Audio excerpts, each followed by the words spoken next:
नमस्कार दोस्तों, हिंदी साहित्य चर्चा में एक बार फिर आप सबका स्वागत है। दोस्तों, आज हम लोग देखेंगे शब्द और पद में अंतर क्या होता है, पद के भेद कौन कौन से होते हैं, संज्ञा होती क्या है, संज्ञा की परिभाषा और संज्ञा के प्रकारों को याद करने की बहुत ही सिंपल सी ट्रिक। दोस्तों, शब्द जब स्वतंत्र रूप से प्रयुक्त होता है और वाक्य के बाहर होता है तब वह शब्द होता है, किंतु जब शब्द वाक्य के अंग के रूप में प्रयुक्त होता है तो इसे पद कहा जाता है। मतलब कि स्वतंत्र रूप से प्रयुक्त होने पर शब्द शब्द कहलाता है, किंतु वाक्य के अंतर्गत प्रयुक्त होने पर शब्द पद कहलाता है। पद के 5 भेद होते हैं: संज्ञा, सर्वनाम, विशेषण, क्रिया और अव्यय। तो सबसे पहले हम लोग देखेंगे संज्ञा की परिभाषा। किसी वस्तु, प्राणी, स्थान, भाव आदि के नाम को ही संज्ञा कहा जाता है। संज्ञा ना हो तो पहचान अधूरी है और भाषा का भी प्रयोग असंभव है।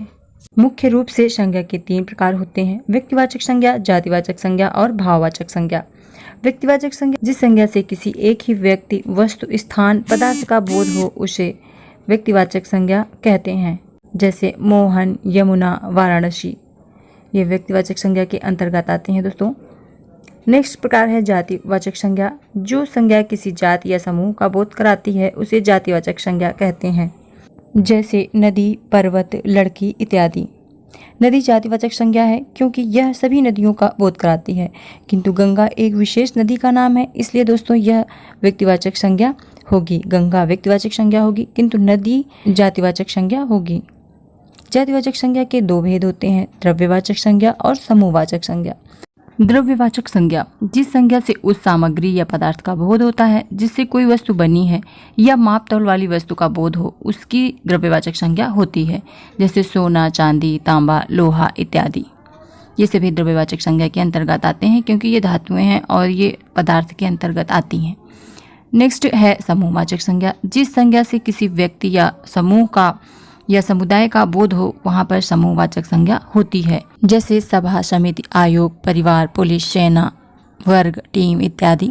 अब हम लोग देखेंगे भाववाचक संज्ञा। उससे पहले दोस्तों, अगर आप लोगों ने हमारे इस चैनल को सब्सक्राइब नहीं किया है और हमारे वीडियो को लाइक और शेयर नहीं किया है तो प्लीज़ दोस्तों इसे सब्सक्राइब कर लीजिए और हमारी वीडियो को लाइक और शेयर कर दीजिए। चलिए देखते हैं भाववाचक संज्ञा। किसी भाव, गुण, दशा आदि का ज्ञान कराने वाले शब्द भाववाचक संज्ञा होते हैं। जैसे क्रोध, मिठास, कालिमा इत्यादि। दोस्तों, भाववाचक संज्ञाओं का निर्माण जातिवाचक संज्ञा शब्दों से और सर्वनाम से, विशेषण से तथा अव्यय से किया जा सकता है। जैसे जातिवाचक संज्ञा के अंतर्गत आते हैं पुरुष, पुरुष जातिवाचक संज्ञा और उसका भाववाचक संज्ञा बनेगा पुरुषत्व। इसी तरह से जातिवाचक संज्ञा के नारी से नारित्व, गुरु से गुरुत्व इत्यादि शब्द जातिवाचक से भाववाचक में परिवर्तित हो जाते हैं। अपना सर्वनाम होता है लेकिन इसका भाववाचक संज्ञा भी बनता है और अपना का भाववाचक संज्ञा होती है अपनत्व। मम से ममत्व, निज से निजत्व, ये सभी सर्वनाम है और सर्वनाम से बने हुए भाववाचक संज्ञा के शब्द हैं। विशेषण से भी भाववाचक संज्ञा का निर्माण होता है। जैसे सुंदर से सुंदरता, वीर से वीरता, धीर से धीरता या धैर्य, ललित से लालित्य, ये सभी भाववाचक संज्ञा में परिवर्तित हो जाते हैं। और अव्यय से भी भाववाचक संज्ञा का निर्माण होता है। जैसे दूर से भाववाचक संज्ञा बनती है दूरी, निकट से निकटता, नीचे से नीचाई, रुकना से रुकावट और थकान से थकावट, ये सभी भाववाचक संज्ञा में परिवर्तित हो जाते हैं। दोस्तों, ये सभी हमारे संज्ञा के भेद थे। कहीं कहीं पर हमारे ये जो 5 संज्ञा के भेद हैं अलग स्वतंत्र रूप से 5 मिलते हैं। जैसे कि हमने बताया आप लोगों को दोस्तों कि जातिवाचक संज्ञा के 2 भेद होते हैं: द्रव्यवाचक संज्ञा और समूहवाचक संज्ञा। लेकिन कई किताबों में दोस्तों हमें ये स्वतंत्र रूप से 5 भेद संज्ञा के मिले हैं, तो इन्हें आप लोग अच्छे से याद रख सकते हैं। मुख्य रूप से तो संज्ञा के 3 भेद ही होते हैं लेकिन संज्ञा के 5 भेद माने जाते हैं। द्रव्यवाचक, समूहवाचक ये स्वतंत्र रूप से भी कई किताबों में प्राप्त हो जाते हैं। तो दोस्तों, हम इन 5 भेदों को एक छोटी सी ट्रिक के साथ याद रख सकते हैं। तो वह ट्रिक है दोस्तों, व्यक्ति की जाति, समूह, द्रव्य, भाव है। व्यक्ति की जाति, समूह, द्रव्य, भाव है। इस छोटी सी पंक्ति के साथ आप लोग इन संज्ञा के 5 भेदों को याद रख सकते हैं।